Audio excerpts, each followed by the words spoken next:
Vai kāds šeit klātesošais ir piedalījies Twitter pavasarī? Tas bija tad, kad visi Twitterī visus mīlēja un pazina personīgi.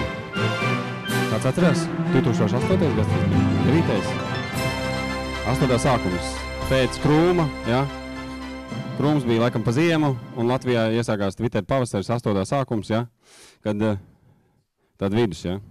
Nu, lūk, tad sanāca kopā twitterotāji, vai ne, visi viens otru pazina, visi draudzējās. Nebija blices, kliķes un dažādu politisko partiju pārstāvju, ja, kuri tvīto it kā no sevis, bet pārstāvot konkrēti politisku uzskatu, neskapēc. Tā viss nebija. Visi draudzējās ar visiem, bija superīga sajūta. Ja? Un tad tu saprati, ka vienīgais veids, kā kļūt populāram Twitterī, tev jāraksta par Twitteri. Ja? Pēc tam tu ātri saprati, ka īstenībā visi raksta par Twitteri, tā tu populārs nekļūsi, tāpēc, ka lielākā daļa no viņiem tās pašas ziņas atrod daudz ātrāk nekā tu.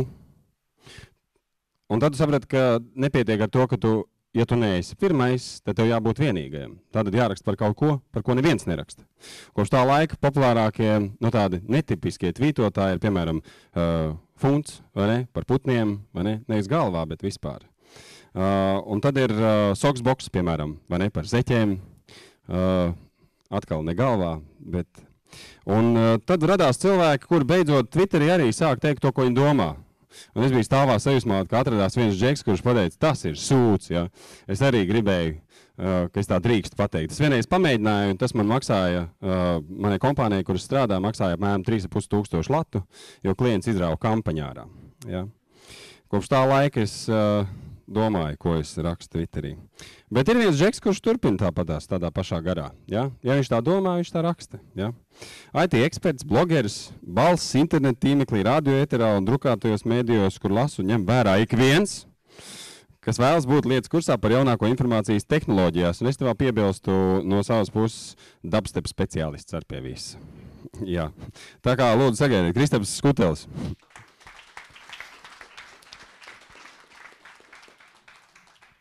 Kristaps uzvārdā Skutelis, blogeris, twitterotājs, facebookeris un cilvēks, kurš informāciju ļoti lielos apmēros iegūst, lai apstrādātu un lai spētu tā kā rezultātā pastāstīt pārējiem par tehnoloģijām. Kāpēc vajag, kāpēc nevajag, kā tas var mums palīdzēt vai kā tas var mums nepalīdzēt. Rakstu blogus 5-6 gadi, televīzija, radio lēnā garā pievelkas klāt. Un arī drukātie mēdīji ir apķerti. Tādā ziņā vienkārši, lai saprastu, kad ar informāciju ikdienā ir no rīta līdz vakaram. Un iesākumā es vēlos mazliet tā kā atskatīties, kā laika gaitā esmu ieguvis informāciju, lai varētu izprast tendences, uz kurien tas vispār tā iegūšanās tā kā, mainās un iet. Sākotnēji, protams, pamatskolas gadi, mājās interneta nav, mammai prasīju latu, bet cik tur santīmus, lai aizbrauktu uz tuvējo pilsētu Ludzu, pasēdētu jauniešu centrā pie datoriņiem, kuriem bija internets, un pameklētu kaut kādas lietas. Googles toreiz vēl nebija. Bija, man liekas, Yandex vai Rambler, no Krievijas meklētāju servisi, kas kaut kādus rezultātus spēja atgriezt, bet ļoti bieži vien ļoti neprecīzi un tās pusstunda vai stunda bija cauri, pirms reāli kaut kas arī varēja tikt izdarīts. Laika gaitā iepazinu Google, jau daudz tā kā, precīzāka meklēšana, un tad izkristalizējās jau konkrēti servisi, resursi, blogi, portāli, kuriem es sekoju ikdienā. Man bija viņi pārlūkā tā kā iebukmārkoti tur biezā slānī. Un katru dienu es gāju uz konkrēto lapu, skatījos, vai tur kaut kas ir jauns. Protams, ar laiku tā staigāšana pa lapām aizņem tik daudz laika, kad vienkārši nav laika vairāk pārējām lietām. Tad es atklāju RSS. Tas ir really simple syndication, gan jau, ka zinu no jums vairums, kad ziņas, vienkāršiem vārdiem runājot, ziņas pašas nāk pie jums. Parādās jauns raksts, viņš automātiski parādās man ērtā formā. Un ilgus gadus, bet dažus gadus pēdējos RSS bija tā kā pamatlieta, kas man ļoti operatīvi ļāva atgādāt ziņas līdz manim par visādām lietām. Un tas, kas notiek burtiski šajā laikā, ir dažādas aplikācijas, jeb latviski runājot lietotnes, planšetdatoros, telefonos, kas ziņas atlasa jau man. Piemēram, priekš iPada būs Zite vai Flipboard, atver vaļā, tur sataisi kontiņu viņiem, Un viņš rādīs tās ziņas, kas tev varētu derēt vislabāk. Teiksim, man interesē tehnoloģija ziņas, lasot ziņas, es spiežu laiku vai kādreiz nelaiku, un tā viņa algoritmi mācās un apgūst tas, kas varētu man tā kā būt noderīgāks. Man atkrīt vajadzība rakt, meklēt kaut kur, un tā kā būtiskākās lietas es uzzinu no šīm aplikācijām, lietotnēm. Tas ir virziens, kurā iet tā informācijas iegūšana. Un es vēl gribētu pieminēt klāt sociālo piešprici tai lietai klāt. Sociālajie tīkli ir ļoti populāri mūsdienās, domāju, tas nav nekas jauns un tā kā brīnumi lietas, kaut vai atver TVNet rakstu kaut kādu, lejā ir blogs, kurā var redzēt, ko mūsu Facebook draugi vai arī draugiem LV draugi ir ieteikuši, kuras TVNet lietas. Un man ir sajūta, un mani novērojumi rāda, ka arvien vairāk tieši šo sociālo tīklu draugi ir tie, kas iesaka, padod tālāk, un līdz mums atgādā informāciju ziņas. Var pat uzskatīt, ka esot Twitterī, vienā no nozīmīgākajiem sociālajiem tīkliem pasaulē, un sekojot būtiskiem cilvēkiem, var uzzināt daudz ātrāk un daudz operatīvāk un daudz precīzāk informāciju nekā lasot tos pašus ziņu portālus. Un tas ir tas veids arī, ko es izmantoju. Un tas, protams, liek aizdomāties par to, kuriem cilvēkiem mēs sekojam. Vai kardinālam Pujātam var sekot, ja mēs vēlamies uzzināt kaut ko par reliģiskiem jautājumiem vai kaut kādiem citiem cilvēkiem. Cilvēkiem patīk ticēt vairāk saviem draugiem nekā kaut kādam zīmolam, kaut kādam uzņēmumam, un mūsdienās patiesībā jau arī ziņu portāliem, ziņu lapām. Tā, kad es redzu, ka arī tā draugu, tā sociālā informācijas padošana tikai būtiskāka kļūst ar gadiem. Un interesanti ir arī tas, kā tavi draugi ietekmē to, kāda informācija līdz tevim nonāk. Piemērs. Konkrēti man nāk prātā, man liekas, ka šīs vai pagājušās nedēļas atgadījums ar Kārli Streipu, kurš savā blogā rakstīja stāstu, kā viņš piedzīvoja, lasot lekciju jaunajiem topošajiem žurnālistiem, kuriem uzdeva jautājumu lekcijas noslēgumā, kādas jūs domas par Tulūzas šāvēju. Un kad pirmais vai otrais kursu studenti tie bija žurnālistikas, un praktiski neviens arī nezināja vispār par tādu notikumu. Man tas liekas prātam neaptverami. Kā cilvēki, kas ir jaunieši, kas ir arī tajos sociālajos tīklos, var, protams, kā var nelasīt arī ziņas kaut kādas, klasiskā formā, īpaši žurnālisti topošie. Un tas vienkārši tā informācija nekā līdz viņiem nenonāk, ja viņi paši īpaši vēl nemeklē. Tas ir tāds interesants atgadījums, ko var aizdomāties. Un mainās ne tikai apjoms šīs informācijas, kas mums apkārt vibrē, tās vienkārši kļūst arvien vairāk, bet mainās arī ātrums, kā ziņas parādās, pazūd, jo vienkārši Ēģiptē sākas nemieri, Lielbritānijā sāk mētāt akmeņus, un mēs uzzinām jau to momentā caur tiem pašiem sociālajiem tīkliem. Informācijas mums apkārt nenormāli daudz, un tas savukārt ietekmē to, kuri notikumi būs tie, kas paliks atmiņā uz ilgāku laiku. Breivika gadījums paliks uz ilgāku laiku atmiņā, uz ilgāku laiku mums noteikti 9/11 gadījumi paliks atmiņā, bet ir milzums daudzums svarīgu lietu, kas vienkārši paskrien garām zibens ātrumā un aiziet nebūtībā, par kurām neatcerēsies. Un tagad jautājums, cik no jums izmanto Google?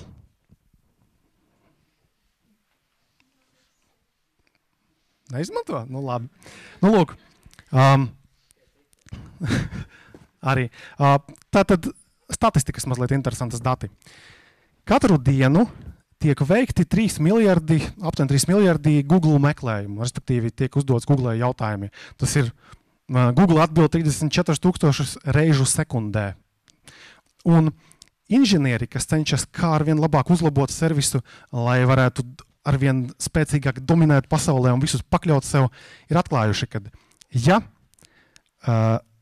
lapa būs lēnāka par 4 sekundes desmitdaļām, dienā būs par 8 miljoniem mazāk meklējumu. 4 sekundes desmitdaļas. Tā ir viena lieta, kad meklētājā. Protams, nākamā lieta ir tīmeklī, kad vienkārši mēs meklējam mājaslapas kaut kādas veram vaļā. Statistika arī šeit ir pārsteidzoši patiesībā, tie laiki.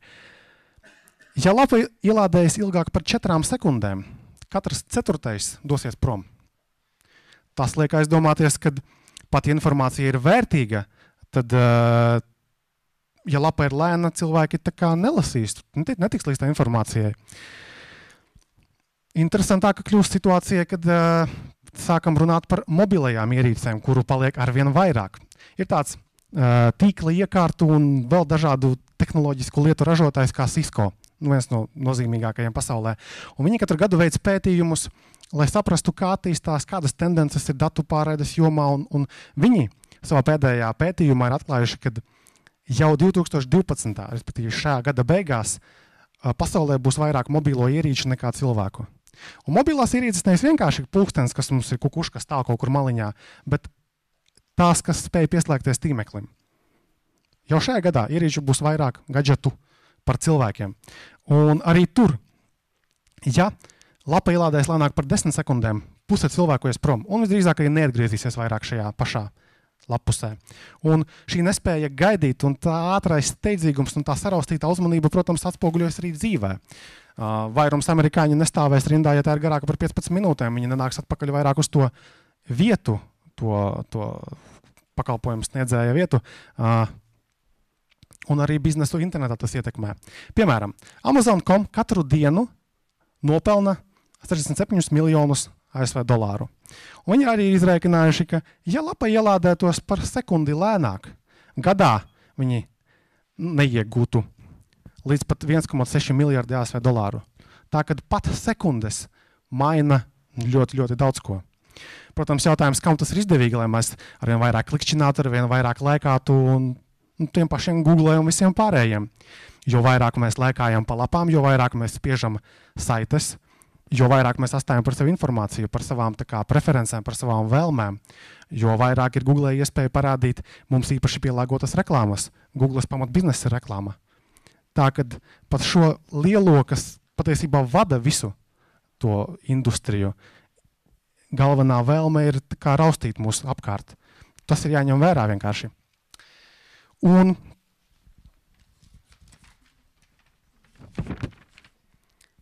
tad, kāpēc tā notiek? Vienkārši salīdzinājums ar dzīvnieku pasauli.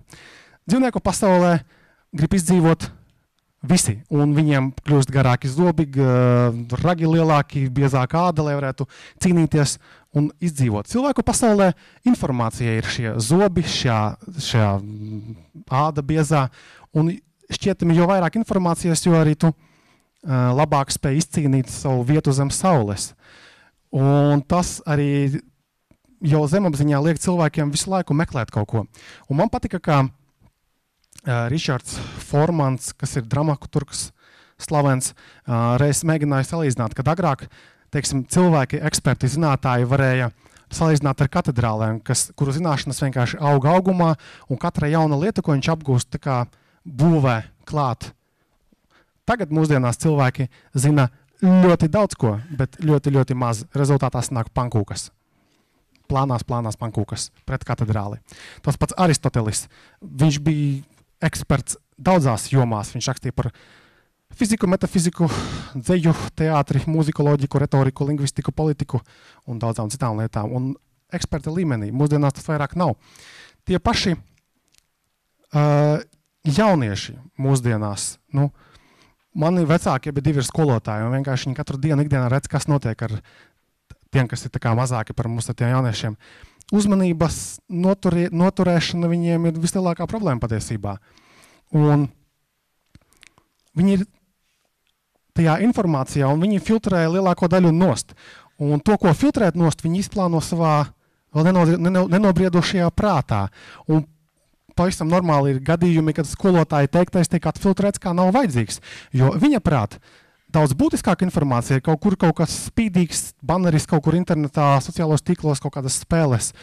Un tā ir lielākā problēma, kad jaunieši nespēja kategorizēt, nespēja vairāk savilkt kopā, nespēja saskatīt likumsakarības.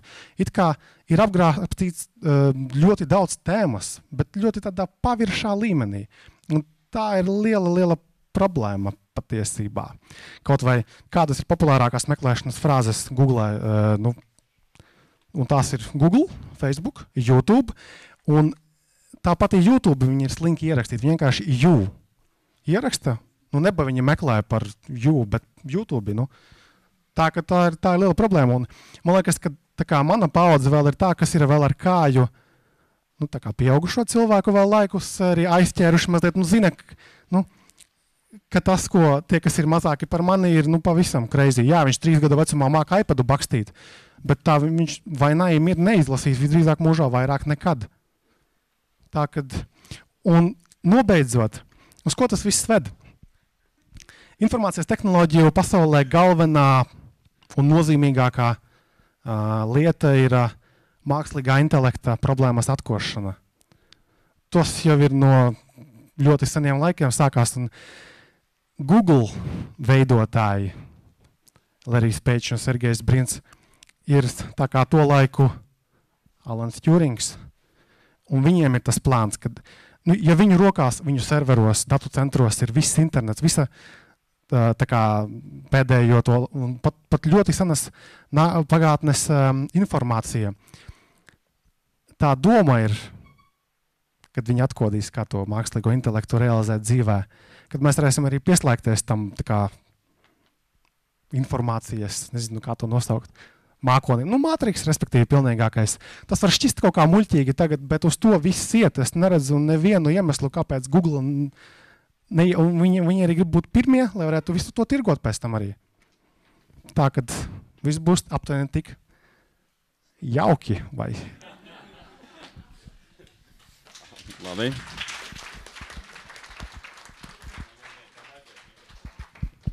Ja redzēji, Kristap, lai no kā, bet no tevis es negaidīju, ka tu teiksi, kad mēs augām, tā nebija. Ja? Tas skan nedaudz dīvaini atzīst, taču, vai ne? Kāpēc? Redz, kas ir interesanti, tā paša Aristoteļa laikos arī cilvēki runāja precīzi tāpat. Kad mēs augām, tā nebija. Ja? Cilvēki bija dziļdomīgāki, vairāk lasīja, spēlēja teātri. Jā, patiesībā vēl piebilde viena vai divas. Protams, kad parādās kaut kādas jaunas lietas, tad ir tā kā liela pretestība pret tām. Un pat parādoties tā kā Gutenberga presē, bija gudri cilvēki, kas teica, oi, tagad taču grāmatas būs visiem pieejamas, un cilvēki, tas būs sliktāk tikai, kad vairāk nevajadzēs, kāds bija pamatojums? Arī rakstīt pretēju un tā. Un vēl ir interesanti ir tāds Mārvin Minsky, kas ir matemātiķis un datorlietu zinātnieks un viens no līdzdibinātājiem mākslīgā intelekta pētījuma centra iekš MIT. Un viņš teica, ka patiesībā internets jau neko tā īsti nemaina. Arī agrāk bija informācijas pārpilnība, mums bija bibliotēkas. Ej uz bibliotēkām un kaut tur dari, ko gribi, informācijas tur vairāk kā vajag. Un arī, ka tagad informācijas laikmetā mēs vienkārši varam ātrāk visu atrast. Ir tikai viena maza nianse. Bibliotēkas mums neuzmācās uz katra soļa tajos, un arī tagad neuzmācas. Mūsdienās visur, kur tu esi internetā, te uzmācas kaut kādi piedāvājumi ekskluzīvi, tur nopirkt to vai šito, un informācija vienkārši brūk virsū. Tā ir tā problēma. Kādi jautājumi, lūdzu? Jā. Vēl viena lieta, tas, ka mums tikai 24 stundas diennaktī ir. Es divas lietas, ko es gribēju pateikt. Vienu tu jau pateici, principā, tā jau vienmēr ir, ka tie, kas ir vecāki par mums, tie ir pilnīgi jau tā kā netiek līdzi. 25. Gandrīz vienā vecumā esam visi mēs šeit. Un tie, kas ir jaunāki, tie vairs nedavilks līdz mūsu līmenim un paliks principā tādā trīsgadīgajā iPad klikšķinātāja līmenī. Es negribētu cerēt, bet varbūt arī šī būs pirmā reize cilvēks vēsturē, ka tā ir, ne? Bet tu stāstīji, tā kā man palika pat bailīgi, visu, ko teici, cik šausmīgi slikti viss ir. Bērniem ir sevišķi, ka viņi tur atpalikuši un debīli. Es nedēļu slikti. Mainās. Jā, kādas viņiem ir liels problēmas, respektīvi. Un jautājums tāds, kāds tavuprāt ir risinājums? Ja jau internets nodara un jaunās tehnoloģijas tik lielu ļaunumu jauniešiem, kas aug, kā no tā izbēgt, kā to atrisināt? Tev vecāks teica, ir skolotāji, viņi redz katru dienu, kādi tie atpalikuši bērni paliek, un viņi paliek arvien atpalikušāki. Ko darīt? Atpalikušāku skolotāju un mūsu pieaugušo viedokļu ziņā, vai ne? Jā, jo viņiem viss ir kārtībā, vecīt. tur ir viens komentārs. Neobligāti jāuzskata, ka tas ir slikti, jo tas ir tikai mūsu skatījums. To cilvēku, kas paliek veci un tā kā varbūt neseko līdzi tām lietām, jauniešu prāti, ir jāsaprot, ka viss mainās, jebkurā jomā. Un ir jautājums, ko Artūrs gribēja uzdot, ir tagad, kas tagad tālāk notiks, kas ir nākamais solis? Tagad šie visi izaugs, tie fragmentāri domājošie, uzmanību nenoturošie, kā viņi pelnīs naudu, kā viņi būvēs labāku nākotni, un tā tālāk. Tas ir tas jautājums, kā viņi to darīs? Kā? Darīs to pašu, ko līdz šim mēs darījām. Tikai, protams, ka mainās. Ja agrāk televizors bija uz 20 gadiem pirkums, tagad televizors ir uz 2 gadiem pirkums. Viņš vienkārši izjūg. Tā ka tas viss, to nevar ietekmēt. Tu nevari pateikt, labi, bērns, tagad tu pie interneta nesēdēsi. Viņš vienkārši aizies no mājām prom. Kaut kā jāmēģina sadzīvot ar tām tehnoloģijām, lai vai kāds rezultāts no viņām rastos. Vēl kāds jautājums? Jā, Ingai bija jautājums, piedodiet. Es esmu no vecās paudzes jau. Jā, es esmu ļoti vecs, tu vispār esi vectētiņš. Man ir jautājums, kā tu pats pretojies visai šī informācijas bagātībai? Piemēram, pēdējā grāmata, ko tu izlasīji papīrā un kas nav saistībā ar IT un tādām lietām, vai tu vari nosaukt? Gada laikā, 10 grāmatas planšetdatorā, pat telefonā 2 esmu izlasījis. Kāda no tām bija daļliteratūra? Daļliteratūras patiesībā arvien mazāk kļūst, jo ir daudz lasīt, ko no tehniskām lietām. Jā, to es saprotu. Man līdzīgi manā profesijā, bet tu pēc pēdējā grāmata daļliteratūra, ko tu izlasīji, kaut vai uz iPad. Man liekas, ka Into the Wild, tā bija tāda filma baigi feina, un to var par daļliteratūru uzskatīt. Es nopirku grāmatu, sāku lasīt, bet man nepatika, kā tā grāmata bija uzrakstīta. Nebija kā filmā. Es pilnībā piekrītu, ka informācija gan internetā, gan arī ārpus interneta pamatā ir draza. Tam nav tieši sakara ar sociālajiem tīkliem, bet tam ir vienkārši, man liekas, sakars ar to sabiedrību, kas tagad veidojas. Kad pilnībā pietiek ar paviršu, nekvalitatīvu informāciju, kuru neviens neiet pārbaudīt, un tā arī tiek uzņemta. Internets ir tikai devis iespēju dažādiem šitādiem izsisties, iegūt kaut kādus milzīgus lasījumu skaitus, apmeklējumu skaitus ar kaut kādām nepamatotām lietām, kas nekādā mērā nav pat loģiskas. To ir devis internets. Tajā eiforijā lielajā, kad katrs var radīt kaut ko. Tas bija pirms gadiem, man liekas, 4-5, kad blogi sāka tā kā baigi plaukt. Jā, bet tā, ka, kā sociālie tīkli, tas jau nav tikai konkrēti sociālais tīkls, ir tā visa ļaunuma sakne. Tā ir tā sabiedrība, kas tehnoloģiju iespaidā krietni mainās un savā ziņā noturinās. Tas ir tas mans viedoklis. Paldies, Kristā. Aplausi.